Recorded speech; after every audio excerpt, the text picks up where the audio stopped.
નમસ્કાર વિદ્યાર્થી મિત્રો, બધા જ વિદ્યાર્થી મિત્રોનું આજના આ વિડીયોમાં હાર્દિક સ્વાગત છે. વિઘ્નહર્તા શ્રી મહાગણપતિજીનું નામ લઈ વિદ્યા આપનાર માં સરસ્વતીજીના શ્રી ચરણોમાં કોટી કોટી વંદન કરી આજે આપણે હિન્દીમાં પ્રકરણ 6 કાલિદાસ કા પ્રાણી પ્રેમ, જેના લેખક છે મોહન રાકેશ. હવે નામ જોઈ અને આપને એમ થાય કે મોહન રાકેશ, તો એ ઉપનામના લીધે છે, એ જાણીતું છે અને એ જ નામના આધારે છે એ બધા જ સાહિત્યમાં એને લેખક તરીકે પોતાનું નામ મોહન રાકેશ દર્શાવેલું છે. આ ઉપનામ છે એને એમના દીદીએ આપેલું હતું. હવે કાલિદાસ કા પ્રાણી પ્રેમ.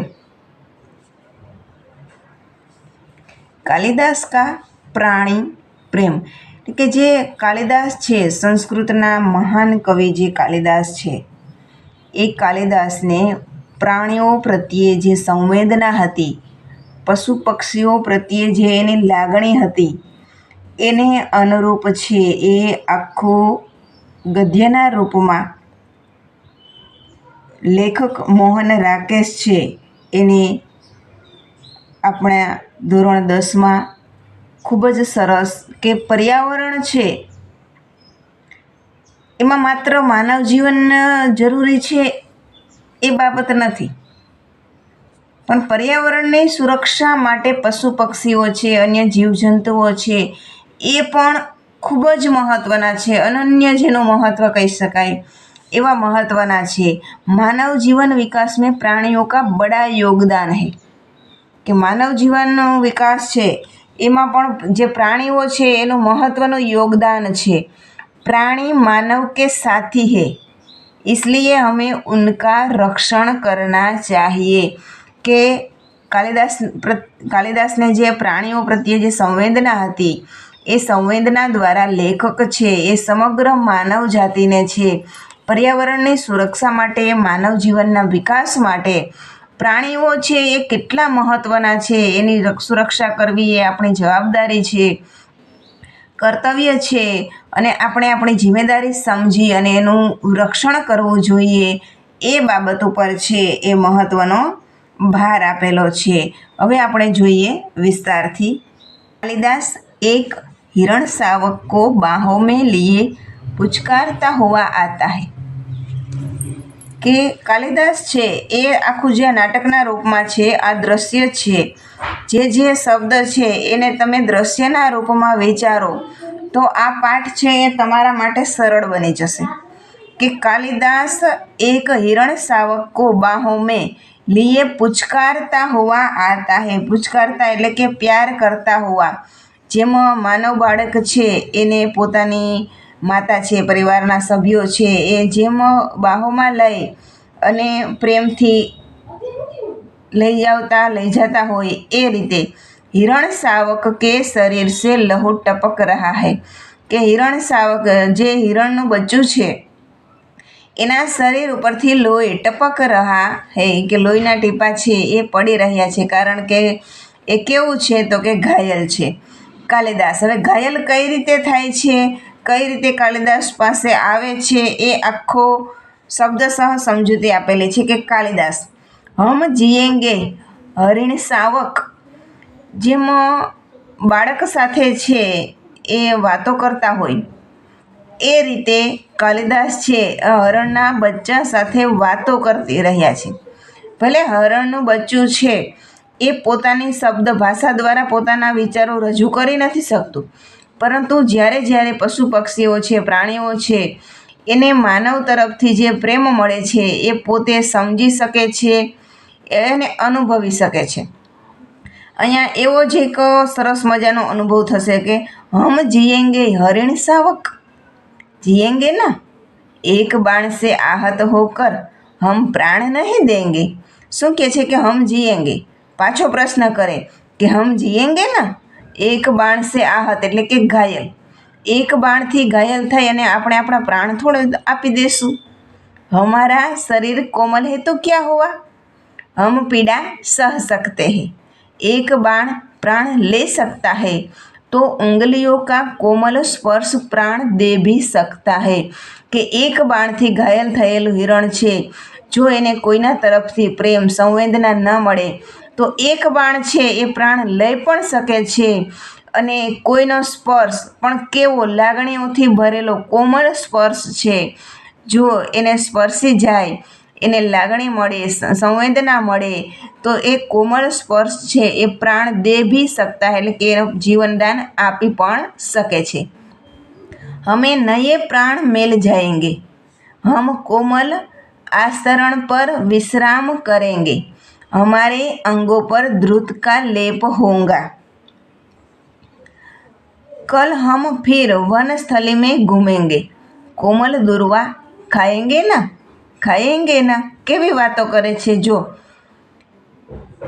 हमें नए प्राण मिल जाएंगे. હમ કોમલ આસ્તરણ, આસ્તરણ એટલે બિસ્તરના અર્થમાં છે કે કોમળ જે પથારી છે એના ઉપર આપણે વિશ્રામ કરવાનો છે. અંગો ઉપર જે ઘાયલ ભાગ છે એના ઉપર વનસ્પતિ ધ્રુત ઘી, એ ધ્રુત એટલે કે ઘી, પણ કેવું ઘી તો કે વનસ્પતિ ઔષધિયુક્ત ઘી છે એનો લેપ લગાવવામાં આવશે. કલ હમ કે આવતીકાલે વનસ્થલી એટલે જંગલની અંદર પાછા ઘૂમવા માટે જઈશું. કોમલ દુર્વા જે ઘાસ છે એની વાત કરે છે કે કોમળ એવી દુર્વા ઘાસ છે એને ખાएंगे ना. મલ્લિકા અપને કો સહેજ કર દ્વાર કી ઓર આતી હૈ. કાલિદાસ છે એ ઘાયલ હિરણ શાવકને લઈ અને કોની ઘરે જાય છે એની વાત છે કે પોતે વાતો કરતાં કરતાં છે મલ્લિકાના ઘર સુધી પોતે જાય છે અને ત્યાં જોવે છે કે મલ્લિકા છે એ અપને આપ કો સહેજ કર કે પોતે સજી ધજીને વ્યવસ્થિત તૈયાર થઈ અને પોતે દ્વાર સુધી આવે છે. મલ્લિકા યહ आहत हिरण शावक, प्रश्नार्थ करे छे कि घायल हिरण शावक. यहाँ ऐसा कौन व्यक्ति है जिसने इसे आहत किया.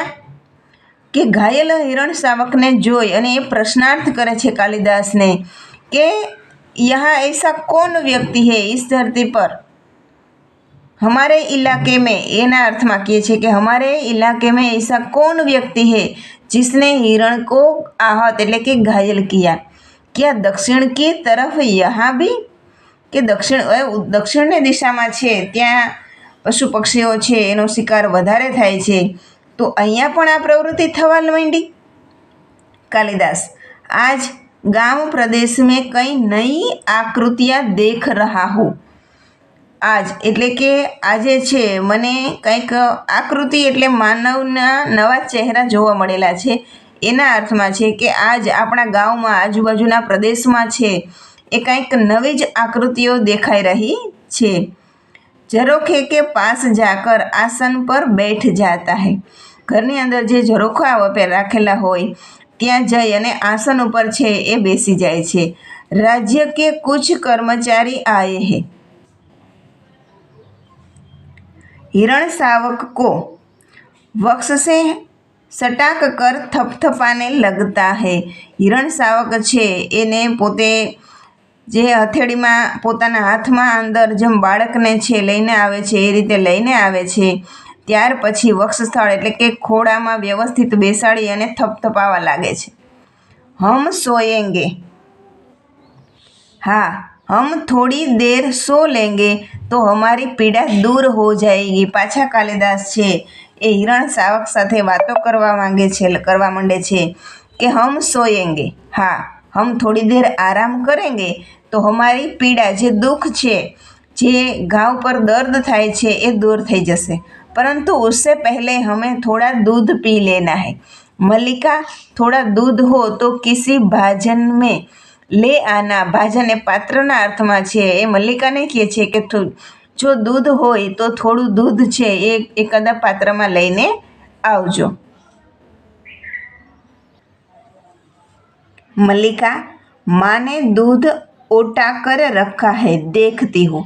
જ્યારે દૂધ લઈ આવવાનું કહે છે પાત્રમાં, ભાજન એટલે પાત્રમાં, ત્યારે મલ્લિકા પાછો ઉત્તર આપતા કહે છે कि माँ ने दूध ओटा कर रखा है देखती हूँ। ओटा कर એટલે કે ગરમ કરી અને રાખવાનું, જે ઉકાળીને રાખેલું દૂધ હોય છે એના અર્થમાં છે कि चूल्हे के निकट रखे बर्तनों के पास जाकर देखने लगती है। अभी अभी 2-3 राज कर्मचारियों को हमने घोड़े पर जाते देखा था।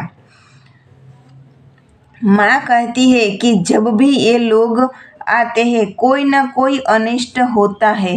કે કાલિદાસ સાથે પાછી વાસણમાં દૂધ છે કે નહીં એ જોતાં જોતાં વાતો કરે છે કે અભી કે હમણાં જ અમે 2-3 રાજ કર્મચારીઓ છે એને આ બાજુ ઘોડે સવારી કરતા જોયા છે, અને એને જોઈને માએ પણ એવું લાગ્યું છે કે આ લોકો જ્યારે આ બાજુ આવે છે ત્યારે કંઈક અનિષ્ટ થયું હોય ત્યારે જ આવે છે। वर्षा के रोमांच के बाद मुझे यह सब बहुत विचित्र लगा। दूध का बर्तन उठाकर दूध खुले बर्तन में उड़ेलने लगती है कि જે ગરમ વાસણ ભરેલું છે, ગરમ કરેલા એમાં છે, એમાંથી બીજા ઉડેલના એટલે કે એક પાત્રમાંથી બીજા પાત્રમાં લેવું, એક વાસણમાંથી બીજા વાસણમાં લેવું। માં આજ બહુત रुष्ट है। પછી કાલિદાસને દૂધ લેતા છે, કાલિદાસ સાથે વાતો કરે છે કે મારી માતાજી માં છે એ આજે આપણા બંનેથી બહુત એટલે કે વધારે, रुष्ट એટલે કે નારાજ છે।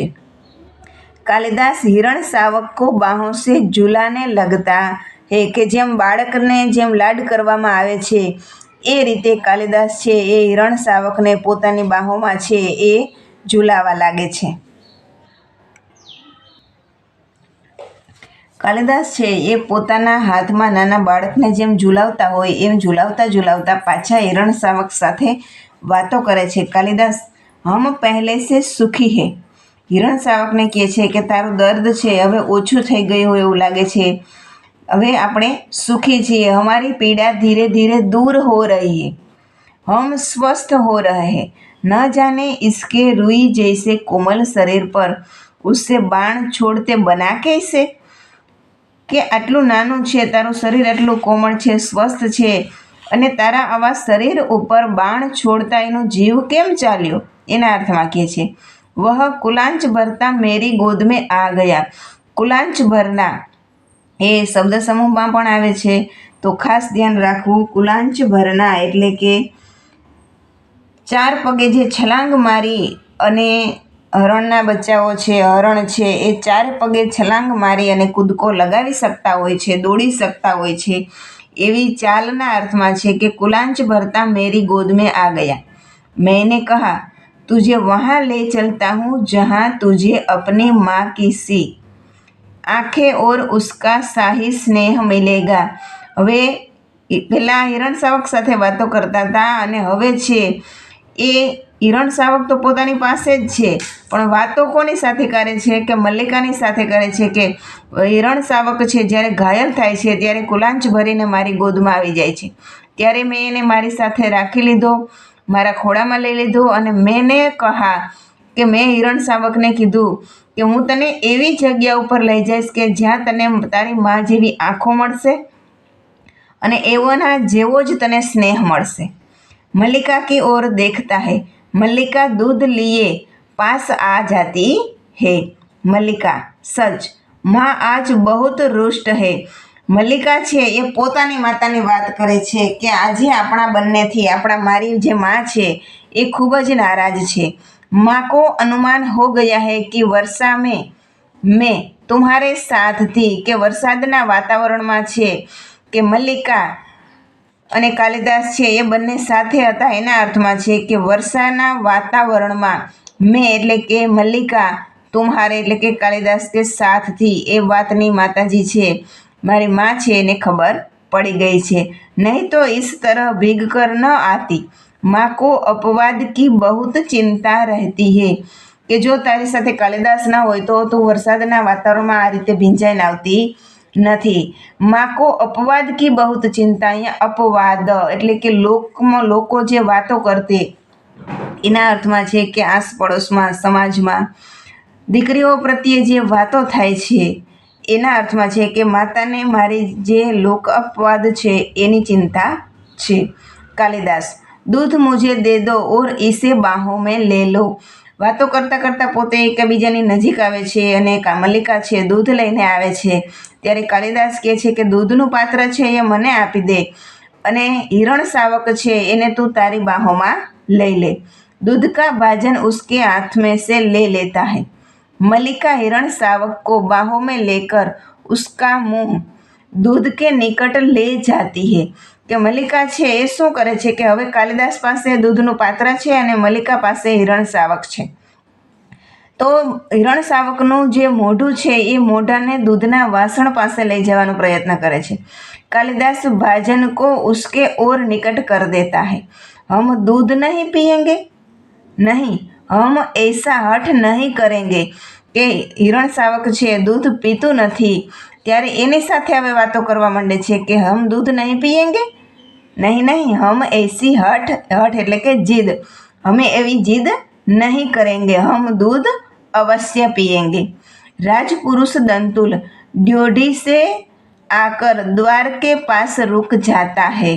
આ જ્યારે મલ્લિકા અને કાલિદાસ છે હિરણ શાવકની સારવાર કરતા હોય છે તે દરમિયાન જ છે જે હિરણ શાવકનું બચ્ચું કોનાથી ઘાયલ થયું હતું તો કે રાજપુરુષ દંતુલથી, અને એ છે એ લોહીના ટીપા પડે છે,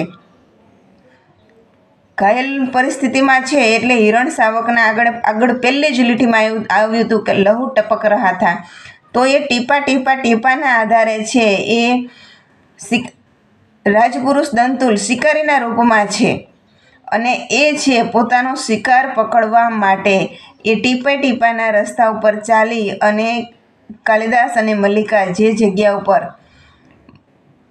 હિરણ શાવકની સારવાર કરી રહ્યા છે તે જગ્યા ઉપર આવે છે એના અર્થમાં છે રાજપુરુષ દંતુલ ડ્યોઢી। ડ્યોઢી એટલે કે ઘરની દહેલીજ પણ થાય અને ઉંબરો પણ થાય। ડ્યોઢી से आकर द्वार के पास रुक जाता है, क्षण भर वह उन्हें देखता रहता है। कालिदास हरिण को मुंह से दूध पिला देता है કે એ પોતે આ બધી ઘટના છે એ જોઈ રહ્યો છે, ક્ષણભર પોતે જોઈ રહ્યો છે કે કેવી રીતે કાલિદાસ ને મલ્લિકાને છે સારવાર કરી રહ્યા છે। કાલિદાસ છે બધું દૂધ છે એ હિરણ શાવકને પાઈ દે છે। ऐसे દંતુલ बढ़कर ઉનકે નિકટ આતા હે, ત્યાંથી પેલા દોઢી ઉપર આવી ઉમરા ઉપર આવી અને રોકાઈ જાય છે અને ત્યાર પછી ધીમે ધીમે કરીને અંદર પ્રવેશ કરે છે। દંતુલ दूध पिलाकर इसके कोमल मांस को और कोमल कर लेना चाहते हो। હવે દંતુલ છે એ કાલિદાસને કહે છે કે દૂધ પીલા કર, દૂધ પાઈ અને જે કોમળ એનું માંસ છે, કારણ કે બચ્ચું છે એટલે હિરણ શાવકનું જે માંસ હોય એ કેવું હોય, કોમળ હોય, અને એને વધારે પોષણ આપવામાં આવે તો એ વધારે કેવું બને, એના અર્થમાં છે કે કોમલ માંસ को और भी कोमल कर लेना चाहते हो। कालिदास और मल्लिका चौंक कर उसे देखते हैं। કાલિદાસ અને મલ્લિકા છે દંતુલને આશ્ચર્યથી ચોકકર એટલે કે આશ્ચર્યચકિત થઈ અને જોવે છે। મલ્લિકા હરિણ શાવક को लिए થોડા પીછે હટ જાતી હૈ, મલ્લિકા પાસે હરણ શાવક હતું એટલે એ 2-3 ડગલા છે એ પાછળ ખસી જાય છે। કાલિદાસ दूध का भाजन आसर पर રખ દેતા હૈ, કે કાલિદાસની પાસે જે દૂધનું વાસણ હતું એ આસન ઉપર રાખી દે છે। હવે એનો જવાબ કોણ આપે છે તો કે કાલિદાસ આપે છે। कालिदास जहाँ तक मैं जानता हूँ हम लोग परिचित नहीं है। कालिदास કહે છે કે જ્યાં સુધી હું તને જાણું છું ત્યાં સુધી આપણે બંને એકાબીજાને ઓળખતા નથી। तुम्हारा एक अपरिचित घर में आने का साहस कैसे हुआ, કે તારું અપરિચિત જે અજાણું ઘર છે એની અંદર આવવાનો સાહસ, હિંમત કેવી રીતે થઈ। दंतुल एक बार मल्लिका की ओर देखता है, फिर कालिदास की ओर। दंतुल છે એ મલ્લિકા અને કાલિદાસ બંનેને વારાફરતી જોયા કરે છે। दंतुल कैसी आकस्मिक बात है कि ऐसा ही प्रश्न मैं तुमसे पूछना चाहता था। કે આ તો આકસ્મિક છે, આશ્ચર્યની વાત છે કે જે પ્રશ્ન હું તમને કરવા માંગતો હતો એ તમે પ્રશ્ન મને કરી રહ્યો છો। हमारा कभी का परिचय नहीं, फिर भी मेरे बाण से आहत हरिण को उठा ले आने में तुम्हें संकोच नहीं हुआ। કે જેવી રીતે મને અજાણ્યા ઘરમાં આવવાનો સંકોચ નથી થતો, એ જ રીતે હું પણ તમને પ્રશ્ન કરું છું કે આપણે ક્યારેય એકબીજાને ઓળખતા નથી, પરિચિત નથી, ક્યારેય મળ્યા પણ નથી, છતાં પણ મારા બાણથી ઘાયલ થયેલ હિરણનું બચ્ચું છે એને તમે લઈ આવો છો ત્યારે તમને સંકોચ નથી થતો? यह तो कहो कि द्वार तक रक्त बिंदुओं के चिन्ह बने हैं, अन्यथा इन बादलों से घिरे दिनों में मैं तुम्हारा अनुसरण कर पाता? કે તો અચ્છા હુઆ કે હિરણના શરીરમાંથી જે રક્ત લોહીના ટીપા પડતા હતા એ ચિહ્ન એટલે કે નિશાન છે, એના આધારે હું અહીંયા પહોંચ્યો છું. નહીંતર આ વરસાદી વાતાવરણમાં છે, ઘને બાદલના અર્થમાં છે કે વરસાદી વાતાવરણમાં છે કે અહીંયા સુધી પહોંચવું એ શું મારા માટે શક્ય હતું? કાલિદાસ દેખ રહા હું કે તુમ ઇસ પ્રદેશ કે નિવાસી નહીં હો. દંતુલને જોઈ અને કાલિદાસ પાછો પ્રશ્ન કરે છે કે મને લાગે છે કે તમે આ પ્રદેશના નિવાસી નથી. દંતુલ વ્યંગ્યાત્મક હસી હસતા હૈ. દંતુલ છે એ વ્યંગ્ય એટલે કટાક્ષ ભરેલી હસી છે એ કરે છે. દંતુલ मैं तुम्हारी दृष्टि की प्रशंसा करता हूँ, मेरी वेशभूषा ही इस बात का परिचय देती है कि मैं यहाँ का निवासी नहीं हूँ. કે દંતુલ છે હસતા કટાક્ષમાં હસતા હસતા કહે છે કે તમારી દ્રષ્ટિ છે એની હું પ્રશંસા કરું છું. અને પાછો પોતે જવાબ આપે છે કે શું કામ તમે મને ઓળખી ગયા છો? એનું કારણ છે મારી વેશભૂષા. मेरी वेशभूषा ही इस बात का परिचय देती है कि मैं यहाँ का निवासी नहीं हूँ. વિદ્યાર્થી મિત્રો, અહીંયાથી આપણે આવતા વિડીયોમાં ત્યાં સુધી આ વિડીયોને ફરી એકવાર રિવાઇન્ડ કરી જોઈ લેજો, વાંચી લેજો અને જે સમાનાર્થી આપેલા છે, શબ્દ સમૂહ આપેલા છે એ પણ ખાસ કરી લેવા. વિડીયોને લાઈક કરી દેજો, ચેનલને સબસ્ક્રાઈબ કરી દેજો અને તમારા સાથી મિત્રોને પણ અવશ્ય શેર કરજો. ફરી મળીશું નેક્સ્ટ વિડીયોમાં. ત્યાં સુધી જય શ્રી ગણેશ.